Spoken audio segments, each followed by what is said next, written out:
자, 우리가 지난번에 좀 마스크 벗고 올게요. 좀 다 썼으니까. 자, 지난번에 우리가 그 품사까지 했던가요? 어미 활용부터 하면 되나? 어미 활용부터 보도록 하겠습니다.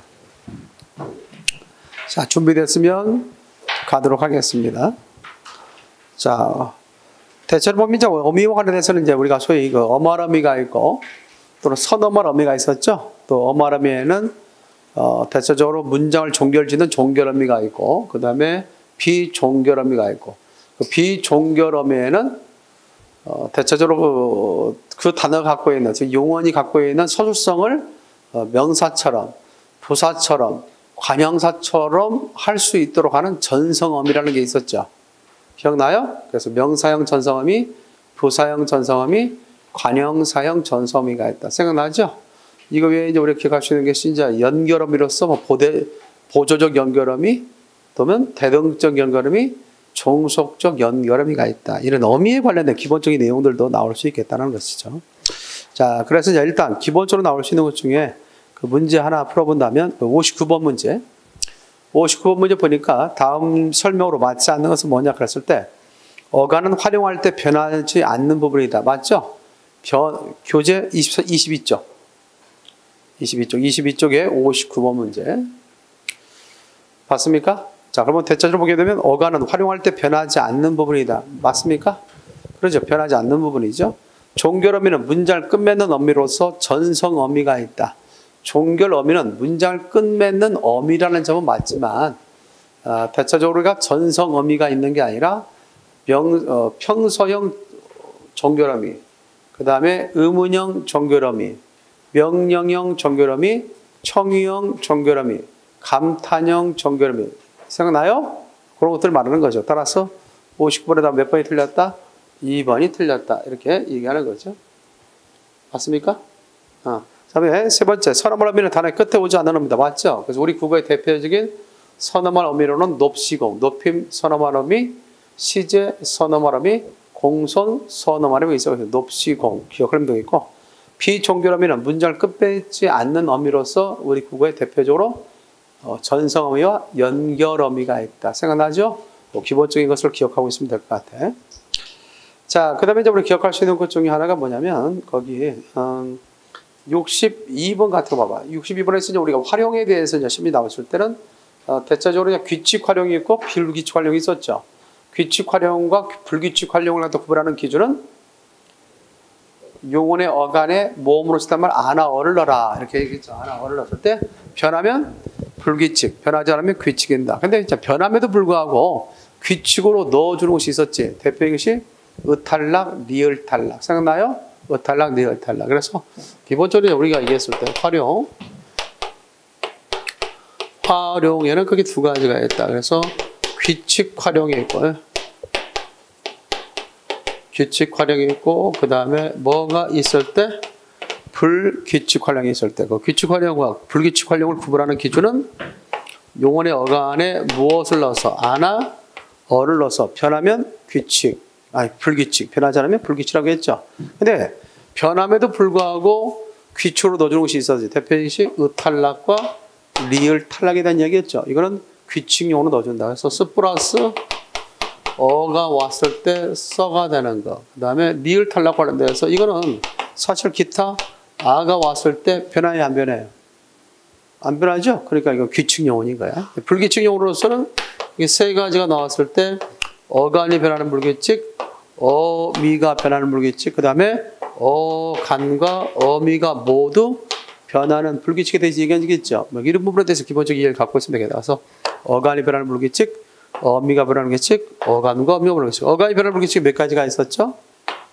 5가지가 있었죠. 싸다 바로 시옷 불규칙, 디귿 불규칙, 비읍 불규칙, 르 불규칙, 우 불규칙. 생각나? 어미가 변하는 불규칙 몇 가지가 있었죠? 3가지가 있었죠. 여불규칙, 러불규칙, 오불규칙. 그 다음에 어간과 어미가 모두 변화는 불규칙 몇 개지? 히읗 불규칙이 있었다. 이렇게 생각하죠? 그 부분에 대해서 기본적이면 되겠습니다. 그래서 시옷 불규칙은 시옷이 뭐가 되는 거? 탈락하고 이응이 되는 거죠? 모음이 왔을 때. 그 시옷 불규칙. 그래서 대표적으로 젖 플러스 어가 왔을 때 저어가 되는 거예요. 디귿은 모음 앞에서 뭘 바뀔 때? 리을로 바뀔 때 디귿 불규칙이라고 했죠. 그렇죠? 대표적으로. 그래서 아까도 얘기했습니다만은 씻다가 뭐가 되는 거? 시 플러스 어가 뭐가 되는 거? 실어가 되는 거. 됐죠? 비읍 불규칙은 이것이 뭐가 되는 겁니까? 오나 우로 바뀌는 경우죠. 비읍 불규칙. 그래서 고아가 되는다. 르불규칙 같은 경우는 대체적으로 이것이 리을결로 용언의 어간이 르를 끝났을 때 리을로 되면 르불규칙이 나오겠죠. 따라서 대체적으로 다르다 하면 다르다 할 때 달라가 되지. 리을이니까 르불규칙이다. 우불규칙 딱 하나뿐이 없었죠. 우리 국어에 프 플러스 어가 왔을 때 탈락하고 퍼가 되는 거 딱 하나뿐이 없지. 이게 우불규칙이다. 자, 여불규칙은 뭐의 계열? 하다 계열. 하다 계열이나 무조건 여불규칙이죠. 따라서 공부 하 플러스 아가 왔을 때 하여가 되잖아. 그래 안 그래? 그래서 여불규칙이라고 그래. 러불규칙 같은 경우는 그게 세 가지가 있죠. 대표적으로 그 중에 하나가 우리가 대표적으로 다 같이 황천지 누르다 뭐 대체 푸르다 또 어디에 다다르다 할 때 이르다 있지? 누르러 푸르러 이르러 알겠죠? 이렇게 했을 때 쓰는 것이다. 알겠죠? 오불규칙은 딱 하나뿐이 없고 우리말에 주다라는 의미를 갖고 있는 달다 있지? 달다. 이것이 무슨 불규칙? 불규칙이라고 했죠. 생각납니까? 어간과 어미가 모두 분할 불규칙은 히읗 불규칙이라고 했죠. 따라서 가장 기본적인 문제는 규칙 활용이냐 불규칙 활용이라는 문제인데 좀 더 심화된 문제가 나왔을 때 는 이제 몇 번 같은 문제 63번 같은 문제도 나올 수 있어요. 그래서 62번과 63번을 중심으로 한번 설명한다면 62번의 답은 자, 불규칙 활용이니까 일단 걷다 걸어 되지. 디귿이 니을로 바뀌니까 디귿 불규칙. 그러나 2번은 김치를 담은 항아리를 땅에 묻었지. 묻어 변하지 않지? 그러니까 규칙이다. 답은 2번이겠고 3번 같은 경우는 시골에 가면 우물에서 물을 깃는다 해서 길어 되지. 그러니까 디귿 불규칙 되겠고요. 그 남자는 조용히 가져온 차에 물건을 싣는다? 실어 되지? 그러니까 무슨 불규칙? 디귿 불규칙이 된다라고 할 수 있습니다. 63번 하나 더 풀고 갈게요. 63번에 있어서는 뭐가 나오냐면 비읍순 경음은 15세기 말에 이르러 반몸 오나우로 바뀌었다 있지. 그러니까 이것은 비읍 불규칙 용어는 우리 국어에서 비읍 불규칙 용어는 대체적으로 비읍 순경으로 바뀌었다. 몸 앞에서 비읍 순경으로 바뀌었다가 오나 우로 바뀌었거든. 그러니까 오늘날 현대 국어에서 비읍 불규칙 용어는 중세 때 뭘 가졌다? 비읍 순경을 가졌다. 그러니까 이 문제는 63번 문제는 비읍 불규칙 용어를 찾는 문제야. 알겠습니까? 비읍 불규칙 용어는 중세 때 뭘 가졌다는 점? 비읍 순경을 가졌고 그 비읍 순경은 오늘날 오나 우로 바뀌게 됐다. 그래서 한 예를 들면 이거거든요. 자, 곱다라는 말이지. 곱다라는 말에 모음으로 시작을 했을 때, 모음으로 시작된 말 했을 때, 일단 이 과정은 이렇게 바뀌게 돼요. 이것이 15세 당시 때는 이 비읍이라는 것이 울림과 울림, 모음과 모음 사이일 때 이런 걸로 바뀌어요. 비읍 순경으로 바뀌어요. 알겠죠? 그리고 앞에 오가 양성모음이니까 비읍 순경으로 오로 바뀌어서 뭐가 됐다? 와가 된 거예요. 알겠죠? 따라서 오늘날 현대 국어에 있어서의 비읍 불규칙 용어는 중세 때 뭘 가졌다? 비읍 순경음을 가졌다. 이 내용을 아는 것이 중요합니다. 알겠지? 그러더니 시험 문제 출제가 될 수 있다고 하는 거죠. 자, 또 하나 우리 얘기했을 때 잡다라는 말이 있어. 뭐가 있다? 시작. 잡다. 잡다의 어간, 잡에 모음으로 시작된 말이 오면 뭐가 되죠? 잡아가 되죠. 어때요? 변했어요? 안 변했어요? 안 변하죠? 이건 규칙 용어이기 때문에 중세 때는 어떻게 썼냐면 비읍 불규칙 용어이 아니기 때문에 중세 때는 그대로 연음해서 15세 당시에는 이런 식으로 잡아라고 썼다. 혹시라도 앞으로 시험 문제 출제됐을 때 비읍 순경을 갖는 환경을 찾아라. 비읍 순경을 갖는 환경을 찾아라 하면 뭘 찾는 문제다? 비읍 불규칙 용어를 찾는 문제다. 알겠죠? 그렇게 해서 63번을 해결해 주면 1번은 집어할 때 비읍이 탈락하지 않죠? 규칙 용어이죠. 2번이 반갑다, 반가워 되지? 비읍 불규칙 용어니까 이것이 중세 때 비읍 순경을 가진 환경이다. 이렇게 생각하면 돼요. 그래서 63번에다 몇 번 다 같이? 2번이다. 정리됐습니까? 그렇게 정리하면 되겠어요. 자, 23쪽에 65번 같은 문제 한번 가볼까? 65번. 자, 여러분들이 이제 65번 문제는 뭐과 뭘 구별하는 문제가 나왔을 때 본영과 보조 용언을 구별하는 문제 나왔을 때, 그래서 이제 우리가 일반적으로 얘기했을 때 본 용언이 있다.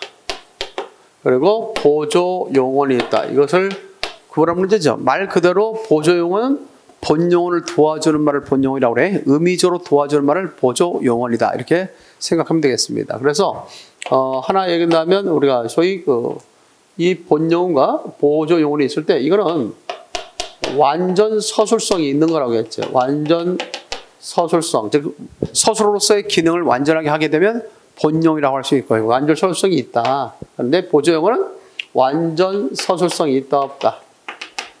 완전 서술성이 없는 것을 말하는 거예요. 보조용어는. 또 하나 보게 되면 본뜻이 있다. 본뜻 유지. 본뜻이 유지되는 것은 본용어냐. 근데 본뜻이 유지된다. 이것은 본뜻이 뭐하지 않는다? 유지되지 않는다. 이렇게 이해할 수 있습니다. 알겠죠? 따라서 본뜻이 유지되느냐, 본뜻이 유지되지 않느냐를 가지고 나눌 수도 있다는 점이 있죠. 하나 예를 들어서 보게 되면 이런 경우죠. 먹고 싶다. 먹고 싶다라고 할 때. 알겠지? 이 먹다는 본뜻을 유지하고 있죠. 그리고 완전 서술성을 갖고 있습니다. 그래서 밥을 먹고 싶다 할 때. 알겠죠? 이건 본용어. 싶다는 뭐다 같이? 보조용어. 완전 서술성이 없죠. 뭐 그런 점이죠. 그래서 본용어는 보조용어이 있다. 자, 이런 맥락을 먼저 보면 집에 가지 못했다 할 때 집에 가다는 될 수 있지만 집에 못하다는 말은 원래 문장에 있어서의 그런 본뜻을 갖고 있지 않을 뿐만 아니라 서술성이 없죠. 그럴 때는 보조용어이죠. 철저히 조사하게 해 할 때는 철저히 조사하다. 철저히 조사하다. 이해됐습니까? 철저히 조사하다 할 때 철저히 해. 뭐 이것은 뭐 본래 의미가 아니죠. 조사하다라는 말이죠. 조사하게 해. 그래서 개하다. 이때 하다가 사동 보조 용어로 쓰인 거예요. 알겠습니까?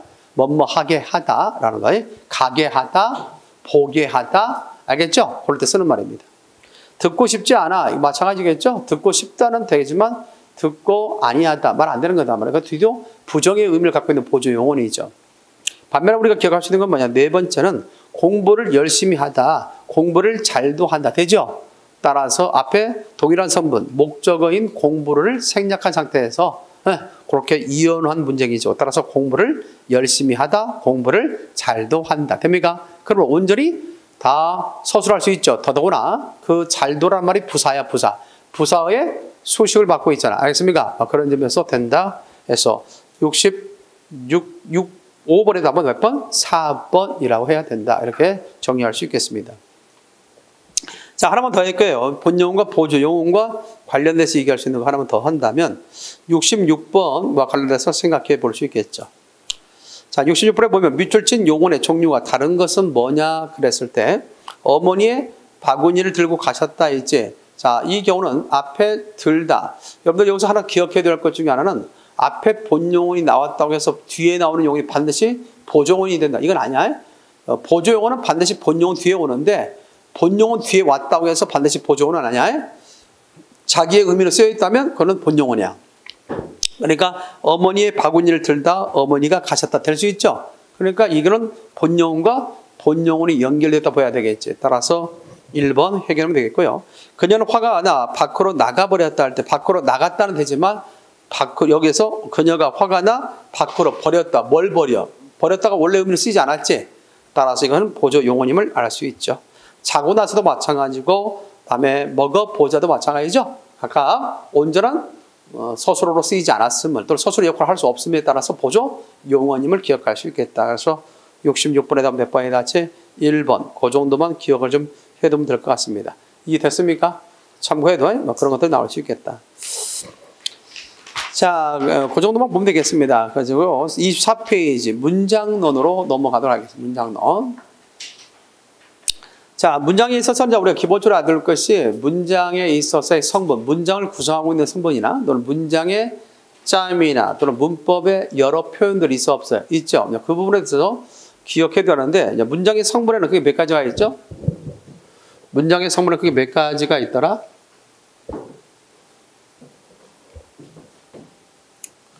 문장의 성분에는 그게 몇 가지가 있을까?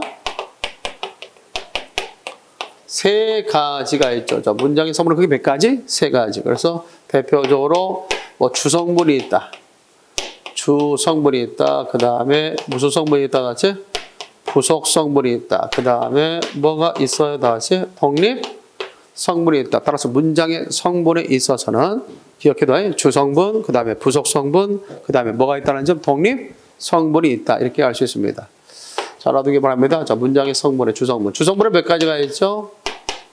네 가지가 있죠. 주목보서, 주목보서, 주어, 목적어, 보어, 서술어가 있고. 부속 성분에는 다 같이 부관, 부사와 관여가 있죠. 독립 성분에는 뭐가 있다? 독립어가 있다. 생각납니까? 이런 정도의 기본적 이해를 갖고 있으면 되겠죠. 따라서 문장의 성분에는 주성분, 부속 성분, 독립 성분이 있다.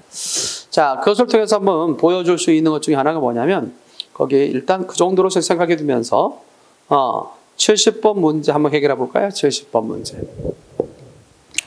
다음 밑줄친 부분에 문장 성분을 잘못 말한 것은 뭐냐라고 되어 있지 않습니까? 그렇죠? 요거에 대해서 기본적인 이해를 갖고 있어야 되겠는데 나는 그의 첫인상이 나쁘지 않아 할 때 이와 같이 주로 체연을 꾸며주는 역할을 하는 것을 문장 성분 뭐라고 하죠? 체연을 꾸며주는 역할을 하는 것을 문장 성분을 관형어라고 하죠. 관형어. 그러니까 거기 앞에 그라는 대명사에 관형격조사 의가 만나서 뭐가 됐다? 관형어가 됐다. 그러니까 관형어가 맞는 말이죠. 나는 공부에 열중하여 장학생이 됐다. 우리 국어에서 되다, 아니다는 뭘 요구하지? 보호를 요구하지. 보호. 그러니까 앞에 장학생 보호가 되는 거고요. 그의 사상이 표출되어 있는 것이 바로 이 책이다 할 때 바로 있죠. 바로 이 책이야. 서술을 꾸며주고 있다라고 할 수 있는 거고 또 바로 이 책이다 할 때 바로 이라는 관형사를 꾸미기도 합니다. 이럴 때 우리는 기억해둘 것이 있었지. 뭐가 있었어요? 관형사라는 것과 관형사와 뭐의 차이점? 부사의 차이점. 이 관형사나 부사나 다 다른 말을 꾸며준다는 점에서는 공통점이 있지. 그런데 이 관형사는 뭔만 꾸며준다? 반드시 뒤에 명사만 꾸며준다. 알겠지? 관형사는 반드시 뭘만 꾸며줘? 명사만 꾸며. 근데 이 부사는 주된 기능이 동사나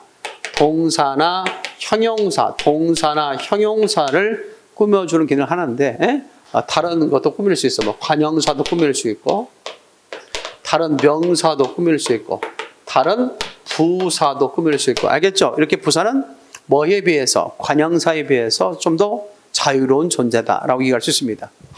그래서 가끔 시험에 나올 수 있는 것 중에 하나죠. 특별하게 생각할 수 있는 것 중에 하나가 뭐냐면 거기 보면 바로 이 책에 달 때 바로란 말이 뭐가 될 수 있다. 뒤에 관형사 이를 꾸밀 수도 있어요.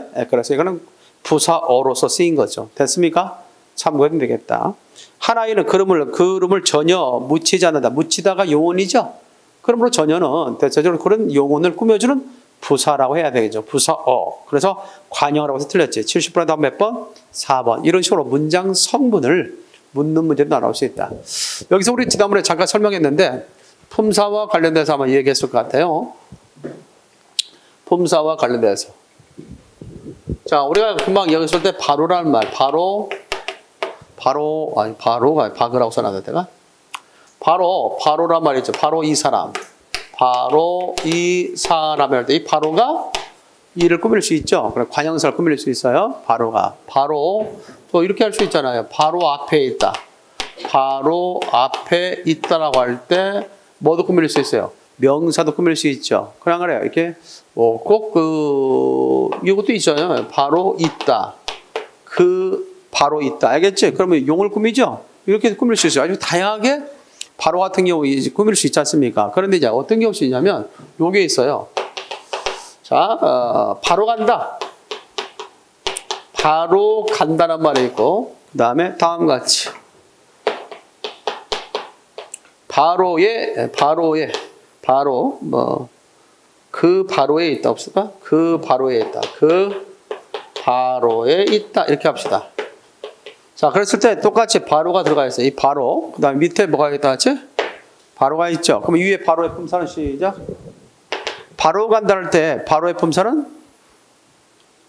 바로 간다 할 때 뒤에 바로의 품사는? 다 같이? 우후, 뭘까요? 금방 했잖아. 바로 간다 할 때 용을 꾸미지? 그 부사란 말이야. 부사. 그런데 그 바로에 있다 있지? 이때는 뭐가 들어갔어? 조사가 들어갔지? 이렇게 격조사가 결합되면 기존의 부사가 격조사가 결합되면 원래 부사는 격조사가 결합할 수 없다겠지? 보조사는 결합할 수 있지만 그래서 이때는 뭘로 처분한다? 명사로 취급한다겠지. 생각나? 이 부분에 대해서 기억을 해둘 필요가 있겠다. 자, 그래서 70번에 있어서 답은 몇 번이다?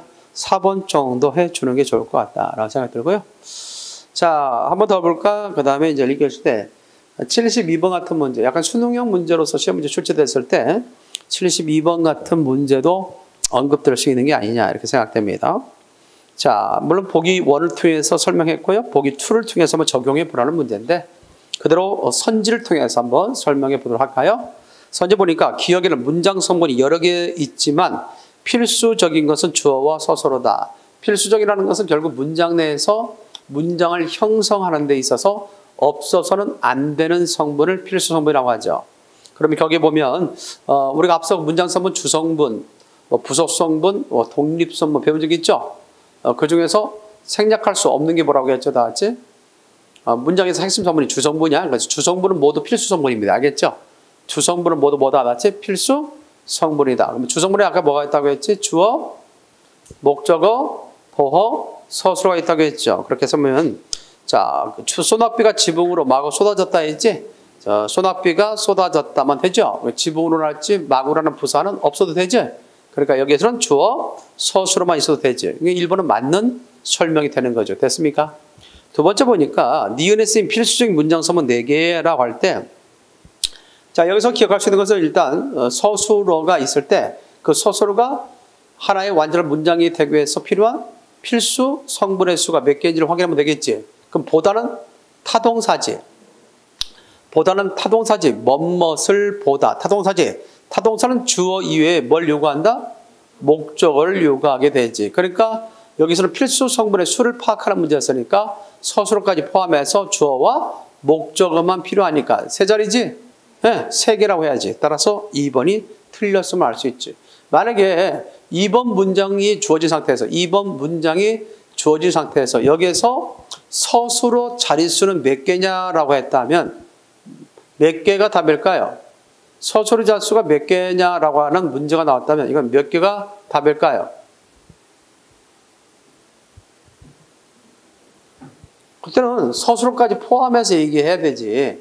아니야, 잘못해서 서술 뺀 나머지 필수 성분을 얘기해야지. 그러면 2개라고 해야지. 알겠습니까? 주어와 뭐만 요구된다? 목적어만 요구되니까 2자리 서술어라고 해야 되고 만약에 필수 성분을 물어봤을 때는 그때는 서술어까지 포함해서 숫자를 갖다 매겨줘야 된다라고 얘기하는 겁니다. 내 말 좀 이해됐나요?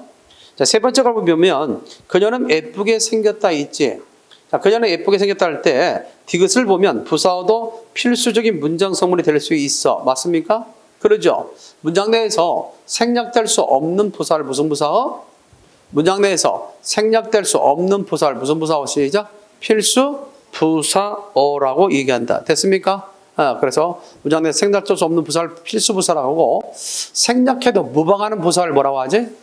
수위적 부사어라고 얘기했지. 생각났죠? 그런 점에서 본다면 3번은 맞는 내용이 될 것 같고요. 니을로 보아 관형어는 사물의 성질이나 상태에 따른 정보를 알려주는 역할도 하는구나 라고 되어 있지. 그러죠? 그때 그런 관형사를 갖다 뭐라고 한다 나왔지? 관형어를 소위 성상관형어. 시작. 성상관형. 어떤 상태나 성질 그런 정보를 알려주죠. 그것을 성상관형사 또는 성상 문장 성분으로서는 관형어라고 합니다. 품사는 관형사고 문장 내의 기능은 어라고 얘기하죠. 알겠어요? 그래서 문제 72번에 답은 몇 번이다? 2번이다. 뭐 이런 식의 문제도 나올 수 있겠다. 하나 더 한 다음에 73번 문제 더 한번 풀어보면 73번. 다 풀어왔죠, 여러분들? 풀어왔다고 전제하에 좀 하게 되는 거예요. 73번 같은 문제 보면 다음 밑줄쯤 부분에 대한 설명이 옳은 것은 뭐냐 그랬을 때 일단 선지를 통해서 확인해 보는 게 좋겠습니다. 기억에서 철수, 밥은 단어이자 어절로서 각각 주어, 부사의 문법적 기능을 수행한다. OX, X라는 거죠. 철수는 주어죠. 근데 밥은 목적어죠. 그러니까 주어와 목적으로 수행하는 거죠. 그래서 1번은 틀렸습니다. 2번 보면 니은에서 그 사람이 그런 심한 말을 각각의 주어, 목적, 성분이 절로 실현된다. 여러분 우리 절에 대해서 알죠? 몇 번 문제와 관련되어 있냐면 거기 24쪽에 69번과 관련되어 있어. 24쪽에 69번 있죠? 그 내용이거든, 69번. 자, 거기에 대해서 우리 문장론에 있어서 단위에 대해서 얘기한 적이 있지. 특별히 보니까 거기 어절은 문장을 구성하는 기본 단위로 띄어쓰기 단위와 일치한다. OX 맞죠? 띄어쓰기 단위와 일치한다. 맞습니다. 두 번째, 구는 둘 이상의 어절이 모여 하나의 문장 선문과 동등한 구조를 한다. 맞습니까? 그러죠. 둘 이상의 어절이 모여서 문장 내에서 특정 선분 기능하는 것을 구라고 했지. 구와 절의 차이점은 문장 내에서 특정 성분 기능한다는 점에 공통점이 있지만 절은 주어 플러스 서술어 관계가 되는 거고 구는 주어 플러스 서술어 관계가 안 된다고 했지. 다만 또한 절과 문장의 차이점은 절은 문장 내에서 특정 성분 기능하기 때문에 문장 속에 속해 있는 거야. 그래서 독립성이 없지만 문장은 독립성이 있는 거지. 그렇지? 그래서 절과 문장의 공통점은 주어 플러스 서술어 관계를 갖고 있다는 점. 다만 차이점은 절이라고 하는 것은 독립성이 없고 문장은 독립성이 있다라고 할 수 있죠. 그러므로 3번에 절은 둘 이상의 어절이 모여 주어 플러스 서술을 갖춘 의미 단위로 여기까지 맞습니다. 그런데 독립적으로 사용될 수 있다 해서 틀린 거야. 됐나요? 그래서 문제답은 몇 번이었고 60%의 답은 3번이었다. 그 맥락을 알고 있다면 2번 문제를 해결할 수 있고 아까 73번의 답 선지 2번을 이해할 수 있다는 거야. 알겠지? 그 단위에 대한 기본적 이해를 갖고 있었다면 니은에서 그 사람이 그런 심한 말을 각각 주어, 목적어, 성분이 절로 실현된 것이다 했는데 자 그런 사람이는 주어죠. 그런 사람이는 뭐다 시죠? 주어죠. 다음에 그런 심한 말은 목적어죠. 그거 맞아. 다만 그 사람이는 주어 서술어 관계 안 되지. 그게 구야. 일종의 주어구 또는 핵심 단어의 품사를 통해서 얘기하면 명사구죠. 명사구. 그러나 그런 심한 말은 뭐가 될 수 있어? 심한이라는 서술을 포함하고 있지. 그러므로 이건 절이야. 따라서 구와 절로 되어 있다고 해야지 모두 다 절로 실현된다 말은 틀린다. 그래서 2번은 틀렸다는 것이고요. 3번에 오늘 내가 본은 관형의 기능을 하며 절로 실현되어 있다. 맞습니까? 그러죠. 내가 본. 따라서 서술을 포함하고 있으므로 이건 절이고 문장 내에서 특정 선분 기능하죠. 무슨 절로서? 관형절로서 특정 선분 기능한다. 그래서 답은 몇 번? 3번이다. 4번에 보면 니을에서 민한경 씨가 익명의 독지가였음이 라고 되어 있죠. 자, 독지가였음이 밝혀졌다. 그럼 이 전체 문장의 주어는 뭐죠? 전체 문장의 주어는 밝혀졌다에 해당되는 것에 주어를 말하는 거죠. 그러면 밑줄 친 부분이 전체 주어죠. 밑줄 친 부분이 전체 주어야 밝혀졌다의 전체 주어는 민한경 씨가 익명의 독지가였음이 여기까지가 전체 주어야. 그러면서 독지가였음 해서 뭘로 끝났어요? 명사형 어미로 끝났지. 우리가 명사절에는 대표적으로 미음기가 들어갔으면 명사절이라고 했죠. 생각나요? 그런 맥락에서 본다면 4번 같은 경우에 있어서는 목적어 성분으로서의 명사절이 아니라 주어로서의 명사절이라고 해야 되겠죠. 알겠어요? 뭘로서? 주어로서. 그래서 73번에 답은 몇 번이다? 3번. 지금 내가 설명하는 거 좀 알아듣겠습니까? 그걸 좀 잘 정리해두면 되겠습니다. 사실 74번에 있어 서술어 자릿수라는 것은 워낙 많이 했죠. 서술어가 하나의 문장이 되기 위해서 필요한 필수 성분의 수를 뭐라고 얘기한다? 서술어 자릿수라고 한다. 다시 한번 서술어 자릿수란 그 서술어가 완전한 문장이 되기 위해서 필요한 필수 성분의 수를 서술어 자릿수라고 하지. 그런 맥락에서 보면 1번 같은 경우는 같다라는 것은 비교의 대상이 필요하지. 따라서 주어 이외에 부사어가 요구된다. 이렇게 설명할 수 있죠. 그래서 두 자리 서술어. 네, 2번 봐봐. 녹초가 됐어. 되다 아니다는 뭘 요구한다고 했지? 보호를 요구한다고 했지. 그러니까 이거는 주어 이외에 보호가 요구되는 두 자리 서술어. 세 번째 보면 달라, 다르다. 자, 비교 대상 필요하죠? 나는 너와 다르다. 따라서 부사가 요구되죠? 주어 이외에 부사가 요구된다. 그런 점에서 본다면 3번은 세 자리에서 틀렸지? 답은 3번이다. 이렇게 정리할 수 있습니다. 4번이야 넣었어. 그래서 우리 주로 수요동사 주다, 받다, 드리다, 바치다. 기억납니까? 이런 것들 몇 자리 서술어? 세 자리 서술어. 이거 외에도 우리가 넣다, 간주하다 있어 없어요?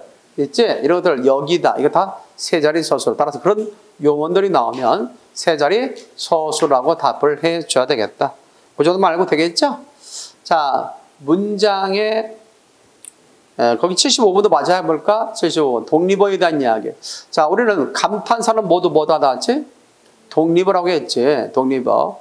자, 그래서 1번 감탄사니까 독립어야. 그리고 또한 2번에 있어서는 구체적인 사람 이름에 따라 혹격조사가 붙은 말이지. 뭘로 취급한다? 독립어로 취급한다고 했죠. 생각납니까? 자, 그런 측면에서 3번과 4번이 답이 될 텐데, 자, 3번과 4번이나 둘 다 부사라는 점에서는 공통점이 있어. 알겠지? 접속 부사라는 점에서 공통점이 있지만, 이때 단어 접속 부사가 있고 문장 접속 부사가 있는데, 문장 접속 부사로 쓰일 때 독립으로 취급할 수 있는 거야. 알겠습니까? 근데 3번 같은 경우는 문장을 나눌 수 없지. 계속 연이어서 이어지는 말이지. 하나와 둘, 그 다음에 순서적으로 셋이 이어지는 말이니까 이때에 그리고는 단어 접속이라 볼 수 있죠. 반면에 4번에 있어서는 그는 실패했다와 그는 희망을 잃지 않았다에 그런 문장과 문장을 이어주고 있지. 그래서 문장과 문장을 이어줄 때 우리는 그때 독립으로 취급할 수 있어요. 그런 점에서 보면 3번, 답은 3번이다 라고 할 수 있죠. 정리 됐나요? 참고하면 되겠다. 자, 문장의 짜임이 있습니다. 자, 문장의 짜임에 있어서는 우리가 혼문장이 있고 그다음 뭐가 있다? 겹문장이 있다. 혼문장은 주어 플러스 서술어 몇 번 되는 거? 주어 플러스 서술어 몇 번 되는 거? 한 번 되는 거. 혼문장은 주어 플러스 서술어가 한 번 되는 걸 혼문장이라고 한다. 이렇게 할 수 있죠. 이렇게 했다면 혼문장이 있고 그 다음에 무슨 문장이 있다면 겹문장이 있다면 혼문장은 주어 플러스 서술어 관계가 한 번 되는 것을 혼문장이라고 하고 겹문장은 크게 두 가지가 있어요. 그래서 아는 문장이 있고 뭐가 있다면 이어진 문장이 있다면 저는 우리가 아는 문장에는 몇 가지를 들어서 얘기했지? 문장 속에 이렇게 돼 있는 것이 아는 문장이잖아. 지난번에 설명, 이론반에서도 배웠던 사람들 다 기억하고 있을 텐데 문장 속에 또 다른 문장으로 이렇게 돼 있는 게 있지? 안겨 있죠? 이걸 우리는 결국 아는 문장, 또 다른 문장을 안고 있는 문장을 아는 문장이고 이렇게 아는 문장 속에 안겨 있는 문장을 무슨 문장이라고 한다? 안긴 문장이라고 한다. 생각나지? 그래서 이와 같이 명사절이 있다. 부사절이 있다. 명부가 관형사절이 관형어절이 있죠. 그 다음에 인용절이 있다. 서술절이 있다. 생각나지?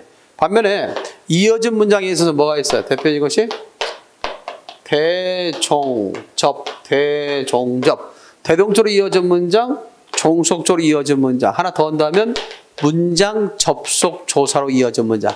알겠죠? 이것도 역시 뭘로 되어 있다? 이어진 문장을 볼 수 있다. 문장 접속사는 이걸 말하는 거죠.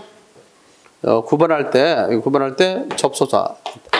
이것이 우리는 헷갈리면 안 되겠지. 영수와 영희는 남매가 아니다. 영수와 영희는 남매가 아니다. 이것이 있을 수 있고 영수와 영희는 대학생이다.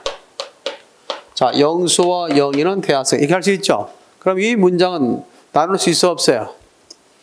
영수와 영희는 남매가 아니라고 할 때 적어도 남매가는 둘 이상의 관계가 있어야 되겠지. 나눌 수 없잖아. 그러니까 이걸 단어 접속. 생각나요? 그럼 이것은 두 문장을 나눌 수 있어 없어요? 없지. 이 문장의 전체 주어는 영수와 영희가 주어가 되는 줄 알겠습니까? 이 밑에 영수와 영희는 대학생이다 할 때 영수는 대학생이다. 영희는 대학생. 나눌 수 있지. 이때를 문장 접속사. 따라서 위 문장은 주어와 서술어가 한 번 된다는 점에서 혼문장. 이 경우는 주어와 서술어가 두 번 된다는 점에서 겹문장. 됐나요? 이렇게 해서 연결할 수 있다. 그래서 가장 기본적인 문제는 혼문장인지 겹문장인지 알겠지? 아니면 무슨 문장인지 아는 문장인지 이어진 문장인지 이렇게 갈라지면 뭐하다 시작? 문제다 했지? 갈라지면 문제다. 그래서 그런 것들을 찾는 유형의 문제가 시험에 출제될 수 있다라고 하는 겁니다. 이해됐죠? 자, 76번 한번 해결해 볼까? 76번. 뭐 다 했습니다만은 76번에 보니까 명사절을 안고 있는 문장이 있지. 우리 국어에서 딱 명사절 하면 딱 생각나는 것이 있어. 문장 속에서 뭐가 들어가 있으면 미음기 시작. 미음기가 들어가 있으면 명사절이죠. 너무 쉬운 거 아니야. 1번은 없지. 2번은 자칫 잘못해서 무슨 향기 할 때 기가 들어있다고 생각하면 안 돼. 그 기라고 하는 것은 향기라는 말 속에 들어있는 것이지 그게 어떤 명사의 의미가 아니잖아. 그죠? 3번도 없죠? 답은 4번이잖아. 4번에는 뭐가 나와? 사람들이 여행을 가기 나오지? 키 나왔잖아, 키. 그러니까 이게 명사죠. 그럼 답은 몇 번? 4번. 그래서 주로 이런 절을 찾는 문제는 거의 거의 다 맞추는 문제죠. 문법 표지가 나와 있으니까. 명사절에는 미음기가 들어가 있거나, 관형절에는 뭐 니은이나, 있죠? 니은, 나라던, 니을이나 뭐 던이 들어가 있으면. 그게 다 관형절이죠. 반면에 우리가 뭐가 들어가 있으면, 부사절 같은 경우는 개도록듯이 아서, 시작. 개, 도록듯이 아서, 또는 없이, 달리, 같이, 몰래. 얘기한 적이 있죠? 없이, 달리, 같이, 몰래. 이해됐습니까? 그거 들어가면 부사절이죠. 인용절 같은 경우는 뭐가 들어가 있으면, 라고나 고가 들어가 있으면 인용절이죠. 눈에 보이죠? 이거 지금 막 설명하려면 좀 또 그러잖아. 다 배웠던 내용이 들으니까. 명사절은 뭐가 들어갔으면 명사절이라고? 미, 음기. 알겠죠? 부사절 같은 경우는 개나 도록이나 뜻이나 아서가 들어가거나, 또는 우리가 얘기했을 때 뭐가 들어가면 없이, 달리, 같이, 몰래. 알겠죠? 이게 들어가면 부사절이다. 관형절 같은 경우 뭐가 들어가면 니은이나 니을, 던이 들어가 있거나. 인용절 같은 경우는 라고나 고. 서술적 같은 경우 문제죠. 서술절. 서술절은 이러한 특정 문법 표지 없이 형성된 절이죠. 특정 문법 표지 없이 형성되는 절이다. 이것이 무슨 절? 시작. 서술절과 관련되어 있다. 그래서 주어와 서술보가 있을 때 이 서술보도 다시 주어 플러스 서술로 되는 것을 서술절이라고 그래. 알겠지? 그런 맥락에서 보면 몇 번 문제? 2번 문제 보면 2번에다가 밑줄 해놓을까? 일단 아니 1번에다 밑줄 해놓을까? 철수는 영희보다 머리가 좋다 있지? 머리가 좋다의 밑줄자. 이 부분이 서술부죠. 자, 철수는 이 주어부고 영희보다 머리가 좋다가 서술부죠. 이 서술부 속에 또다시 뭐가 들어가서 머리가 좋다 주어 플러스 서술로 하게 되잖아. 알겠지? 이걸 무슨 절이라고 다시 시작? 서술절이라고 하는 거야. 서술절. 그래서 1번이 서술절이다. 영희는 모양보다 향기가 좋은 꽃을 좋아한다. 있어 없어요? 그럴 때 향기가 좋은의 밑줄장 해놓을까? 향기가 좋으니 뭘 꾸미요? 꽃을 꾸미지. 그러니까 관형절을 안고 있는 문장이지. 관형절. 자, 3번에 보면 소리도 없이 있지. 소리도 없이. 없이 나왔지. 없이, 달리, 같이, 몰래나 또는 개, 도록듯이 아서가 들어갔으면 부사절이죠. 부사절이죠. 자, 4번 같은 경우에 보면 사람들이 여행을 가기 나왔지? 가기. 그래서 기까지 해서 무슨 절? 그렇죠. 잘하도 명사절. 그래서 문제답 몇 번이다? 4번이다. 그런 식으로 문제 나올 수 있다는 거지. 됐습니까? 자, 계속해서 78번 한번 볼까? 78번에 있어서 물어보는 문제죠. 이거는 이제 우리가 78번의 초점 뭐냐면 부사절을 안고 있는 문장이 아닌 걸 찾는 문제야.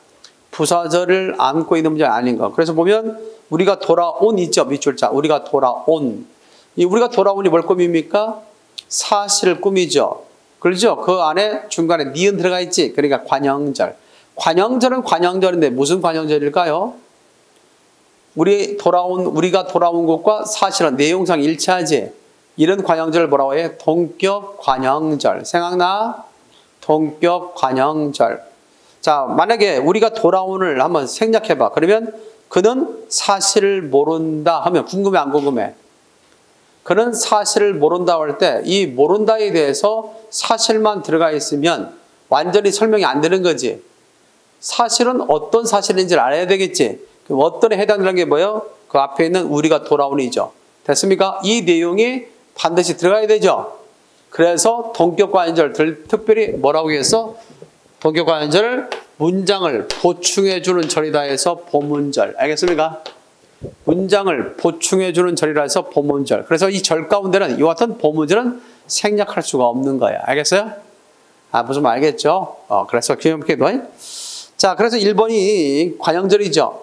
그렇다면 답은 몇 번? 1번이야? 2번은 봐. 그림이 아름답게 비출자. 개 들어가 있죠. 부사형이면 개 들어가 있잖아. 개 도록듯이 하서. 시작. 개 도록듯이 하서. 개 들어가 있다. 두 번째는 아는 것도 없이. 됐습니까? 없다. 없이. 우리는 입는 것과 똑같이 같이 들어가 있지. 없이 달리 같이 몰래. 시작. 없이 달리 같이 몰래는 무슨 절? 부사절과 관련되어 있다. 이런 맥락에서 보면 78번에다 몇 번이다? 1번이다. 그렇게 되는 거죠. 넘기겠습니다. 자, 80번 문제 한번 볼까? 80번. 80번. 자, 80번 문제 보니까 이런 것들이 초능력 문제로서 시험 문제 출제될 수 있는데 보기, 기억, 니은의 문장 성분과 문장 구조에 대한 설명이 적절한 것은 뭐냐 이렇게 되겠죠? 친구들은 내가 노래 부르기 들어가 있지? 기 들어가 있으니까 무슨 절? 명사절. 시작. 명사절이 되죠. 기 들어가 있죠? 기 들어가 있으니 명사절이 되고요. 그 다음에 이 지역 토양 변홍사에 적합함 들어가 있지? 적합하다 해서 미음 들어가 있지? 그러니까 명사절. 따라서 기역과 니은은 공이 명사절이 들어가 있으면 공통점이죠. 그러므로 1번에 있어서 명사절이지만 2번은 부사절에다 틀렸어요? 둘 다 명사절을 안고 있는 문장이라고 해야 맞어. 자, 기억이란 서술절이 안겨있지만 니은은 광여죠. 아이고 뭐 사실 맞는 것만 하면 되겠네. 다 틀렸기 때문에. 자, 답은 몇 번이냐면 4번 봐봐.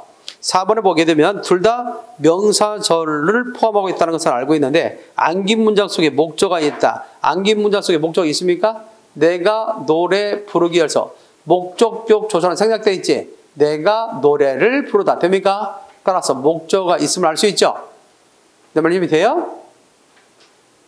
내가 노래 부르기에서 이게 명사절이잖아. 명사절 속에 내가 노래를 부르다. 목적어 안고 있잖아. 맞는 말이 된다 이거지. 그러니까 1번, 2번, 3번은 터무니없는 이야기니까 빼라 이 말이야 일단은. 알겠습니까? 네. 자, 4번이 정답인데 4번에 대한 가지고 설명하는 거야. 자, 니은은 봐봐. 니은의 안긴 문장 속에는 목적어가 없다. 맞습니까? 그러죠. 그 안긴 문장이 어디야? 이 지역 토양이 변홍사에 적합함. 이게 안긴 문장이야. 거기에 뭐는 있지만 변홍사에라는 부사는 있지만 목적어 없잖아.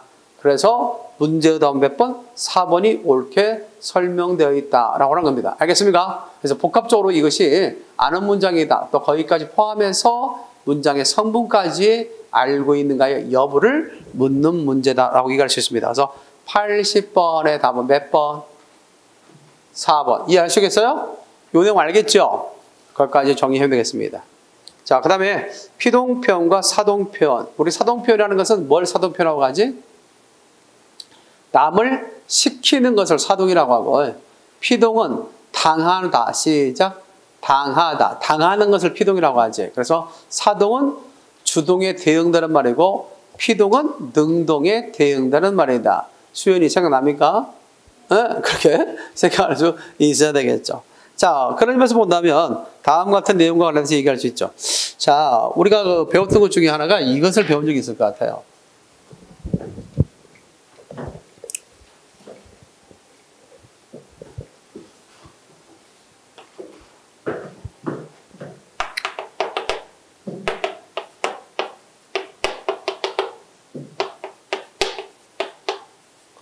사동문 만들기가 있고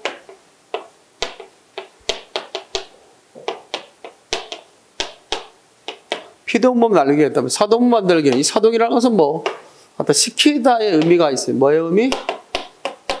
시키다의 의미가 있을 때 사동이라고 하잖아. 그러니까 사동이 대응되면 뭐라고요? 주동이라고 하고 해. 이게 사동이 대응되는 말이 주동문이야. 주동문이다. 이렇게 할 수 있습니다. 여기는 이제 사동 만들기는 두 가지가 또 유형이 있었는데 사동 만들기의 어떤 유형 두 가지가 있을 때 여러분 다 알다시피 파생적 사동문이라는 게 있어. 파생적 사동문이라는 게 있다. 동화 기억납니까? 파생적 뭐다 시작? 사동문이 있다. 생각나죠? 그 다음에 두 번째가 뭐가 있냐면 통사적 사동문이 있어. 파생적 사동문은 어근에다가 사동 접사를 넣은 거야. 어근에 사동 접사. 따라서 단어의 파생을 통해서 만든 사동문. 단어의 파생을 통해서 만든 사동문을 파생적 사동문이라고 하는 거야. 이해됐나요? 그래, 대표적인 여기 사동 접사라고 써놨네. 사동 접사. 어근에 사동 접사가 만난 거. 그래서 대표적인 게 이희, 리기, 우, 구추. 생각나죠? 이렇게 이루어진 것을 사동문, 파생적 사동문이라고 그래요. 반면에 통사적 사동문은 어간에다가 개하다를 넣은 겁니다. 어간에다가 개하다를 넣은 거. 알겠지? 이것을 파생적이 아니라 통사적이라고 그래. 그래서 이렇게 보면 아이에게 엄마가 아이에게 우유를 먹이다 할 때 이것은 파생적 사동문이죠. 먹다에 이가 들어갔으니까 이것을 통사적 사동문으로 바꾸게 되면 먹게 한다가 되겠지. 알겠죠? 요걸 기억해둬. 자, 내 말 지금 이해됐습니까? 여기까지 이해될 것 같고요. 그 다음에 피동문 만들기와 관련돼서 똑같은데 이거는 당하다라는 의미를 가질 때 피동문이야. 당하다. 이 피동은 그래서 뭐에 대응되는 말? 능동문에 대응되는 말을 피동문이라고 얘기한다. 여기서 이제 유형에 있어서 유형이 있겠죠. 유형에서는 이것도 역시 두 가지. 파생적 피동문이 있고, 그 다음에 통사적 피동문이 있다. 자, 파생적 피동문과 통사적 피동문으로 나누어서 설명할 수 있을 것이다. 이해됐죠? 파생적 피동문은 이것도 마찬가지잖아. 어근의 피동접사, 뭐가 들어간 건? 이, 히, 리, 기. 자, 피동접사 이, 리가 들어간 걸 파생적 피동이라고 그래. 알겠어요? 반면에 통사적 피동이라는 것은 어간에 되다 또는 좀 아래까지 내려가서 잘 보이는지 모르겠습니다만 아어지다. 이걸 통해서 이루어진 것을 무슨 피동문? 통사적 피동문이라 얘기할 수 있습니다. 여기서 크게 구별할 것 중에 하나가 뭐가 있을까요? 뭐 여러 가지 설명을 다 하려면 힘들겠지만 여기에서 기억할 수 있는 것은 뭐냐면 파생적 사동문과 파생적 피동문에 있어서의 공통점은 이히, 리기라는 접사가 들어간다는 점 있죠? 모양이 같죠? 그러다 보니까 이게 피동문인지 사동문인지를 구분하는 문제 나올 수 있겠지? 네? 그럴 때 하나의 검증 방법, 구별 방법 가운데 하나는 목적어의 유무성. 알겠지? 사동사는 뭐와 같은 구실을 하기 때문에 타동사와 같은 구실을 하기 때문에 반드시 목적어가 요구된다. 따라서 목적어가 반드시 필요하면 뭐가 되고? 사동사가 되고, 목적어가 반드시 필요하지 않다면 피동사가 될 수 있다. 그렇게 해서 구분하면 될 것 같다라는 겁니다. 자, 한 번씩 설명하면서 이해해 줄 테니까 좀 기억해 두길 바랍니다. 자, 거기 한번 81번 문제, 몇 번 문제? 81번 문제를 보니까 차이점 쉽게 기억할 수 있겠죠. 거기 보니까 밑줄친 접사의 기능이 나머지와 다른 것은 뭐냐 그랬을 때 똑같이 이가 들어가 있지. 그럴 때 구별 방법은 목적어를 포함하고 있는지 안 하는지. 대체로 보게 되면 1번 같은 경우는 이야기의 결말에 보인다 할 때 목적어 없지. 근데 2번 같은 경우는 상체를, 3번 같은 경우는 성냥불을, 4번에는 뭐에 놨지? 둑을 있죠? 각각 목적어를 포함하고 있지 않습니까? 그러므로 이거는 바로 사동사, 나머지 그 몇 번만? 1번만 피동사라는 얘기죠. 그래서 답은 1번이다. 그래서 목적어의 유무성. 물론 의미적으로 봐서 해결할 수도 있겠지만 대체로 그렇게 구분하는 것이 빠르다라고 얘기할 수 있습니다. 자, 하나만 더 볼까요? 자, 83번 문제. 83번 문제도 같은 유형의 맥락의 문제라 볼 수 있겠죠. 83번 보니까 다음 중 사동표현이 아닌 것은 뭐냐 그랬을 때, 자, 아까 사동사는 뭘 포함한다고 했지? 목적어를 포함한다고 했지. 그렇죠? 근데 아닌 걸 찾는 문제였으면 1번이지 답. 2번에 있어서는 젖을, 3번에 있어서는 이를, 4번에 있어서는 뭐가 있다? 시작. 책을. 있죠? 이런 식으로. 따라서 사동적 표현이 아닌 걸 찾는 문제 답은 몇 번? 1번이다. 라고 얘기할 수 있습니다. 잘 알겠죠? 참고해두면 될 것 같고요. 그 다음에 84번 문제. 자, 84번에 밑줄짝 해놓을까?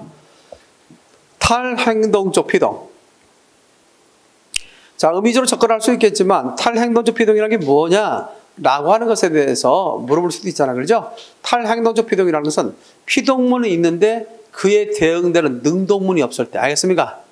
피동문이 있는데 그에 대응되는 능동문이 없을 때를 탈행동적 피동이다 라고 얘기하게 됩니다. 무슨 말 알겠죠? 좀 더 구체적으로 얘기한다면 피동문을 능동문으로 고칠 때 동작줄을 설정하기 어려운 피동문. 그걸 탈행동적 피동이다. 자, 대표적으로 우리가 생각할 수 있는 것은 이거죠. 겨우내 추웠던 날씨가 풀렸다 했지. 일단 날씨가 풀렸다의 밑줄자. 날씨가 풀렸다 할 때 풀다란 말에 리라는 피동접사가 들어가 있지. 그래서 분명히 피동문의 형태를 취하고 있지. 하지만 이 문장을 능동문으로 고치게 되면 날씨를 풀다 되는데 누가 날씨를 풀었는지 알 수 있어 없어? 이렇게 동작조를 설정하기 어렵지. 이것을 탈행동적 피동이다 라고 얘기하게 됩니다. 알겠습니까? 참고해 둘 필요가 있습니다. 자, 이렇게 털어놓은 이렇게 제가 이렇게 문제를 좀 솎아서 중요하다 또는 개념적인 것을 이해시키기 위해서 풀어주고 있죠. 이게 뭐 사실 뭐 짧은 시간 내에 다 풀 수 있는 내용이 아니라서 그래서 여러분들이 쭉 풀어보고 그 중에 좀 헷갈리는 것 내가 이게 풀어주는 것도 있지만은 풀어주지 않은 것 중에서 나는 좀 헷갈린다. 좀 이해를 돕고 싶다. 설명을 듣고 싶다면 여러분들 미리미리 풀어와서 나한테 질문을 해줘야 돼. 알겠어요? 그래야 짧은 어떤 우리 한 달 과정, 사실 뭐 한 달 과정이라 해도 뭐 3시간씩 해서 뭐 4주 해봤자 12시간 아니겠습니까? 그 안에 생산적이고 효율적인 수업이 되기 위해서는 여러분들이 좀 예습적인 그런 풀이를 해와야 된다. 그리고 나한테 물어봐야 된다. 알겠죠? 그렇게 좀 참고해 줘야 됩니다. 어차피 또 3월 달부터는 모의고사식으로 나아야 할 거 아니야. 그래 안 그래? 그래서 이제 어쩔 수 없이 이렇게 이런 패턴으로 갈 수밖에 없어서 그러는데 나도 지금 수업을 진행하는 입장에서 보면 마음이 참 무겁습니다. 알겠습니까? 에? 짧은 시간 내에 다 풀 수 있는 것이 아니기 때문에 그래서 좀 안타깝긴 한데 일정상 어쩔 수 없어서 그렇게 되는 거니까 여러분들이 좀 나를 좀 도와줬으면 좋겠다라는 생각이 들어요. 알겠죠? 자, 최선을 해서 하도록 할게요. 자, 거기 몇 번 문제 보냐면 자, 일단 탈행동적 피동이 뭔지 알겠죠? 그걸 알아야 돼. 탈행동적 피동이 뭐라고 해요? 피동문을 능동문으로 바꿀 때 동작조를 설정하기 어려운 피동문. 알겠지? 그래서 시험 문제는 탈행동적 피동을 찾아라 이렇게 나올 때도 있지만 피동문을 능동문으로 바꿀 때 동작조를 설정하기 어려운 문장을 찾아라 이렇게 나올 때도 있어. 그럴 때 그 의미를 뭐를 묻는지를 알고 있어야 된다. 그런 얘기. 알겠죠? 자, 더불어서 이제 우리가 86번 보면 다음 밑줄체 사동사 중 사동 전미사가 이중으로 사용되지 않는 것. 자, 우리 국어에서 이중 사동은 인정합니다. 알겠습니까? 뭐를 인정한다? 거기다 써놔. 이중 사동은 인정하는데 이중 피동은 인정하지 않는다. 알겠지? 다시 한번 입니다. 우리 국어에서 이중 사동은 인정하지만 이중 피동은 인정하지 않는다. 그 내용을 기억해 둘 필요가 있습니다. 자, 한번 볼까? 어머니께서 동생에게 옷을 입히셨다 있어 없어요? 있죠? 이때 우리가 입히셨다 할 때 할 때는 입다에 히라는 사동접사만 결합됐지. 앞에 목적어가 있는 걸로 봐서는 사동사지. 근데 2번, 3번, 4번 2번, 3번, 4번은 우리가 일찍이 배웠죠? 자다에 대해서 자다에서 자이우다. 알겠지? 그래서 제우다가 된 거고요. 그 다음에 채웠다는 차다에다가 차다에다가 있죠? 차이우다. 차이우다 해서 이중 사동접사 결부됐고 세우다 역시 서이우다. 알겠죠? 그래서 이중 사동접사가 결부된 거다. 됐습니까? 자, 그래서 86번에 있어서 1번을 제외한 나머지는 이중 사동접사가 결부됐다는 것을 알 수 있죠. 자, 그러나 어디에서는 절대 뭘 인정하지 않는다고?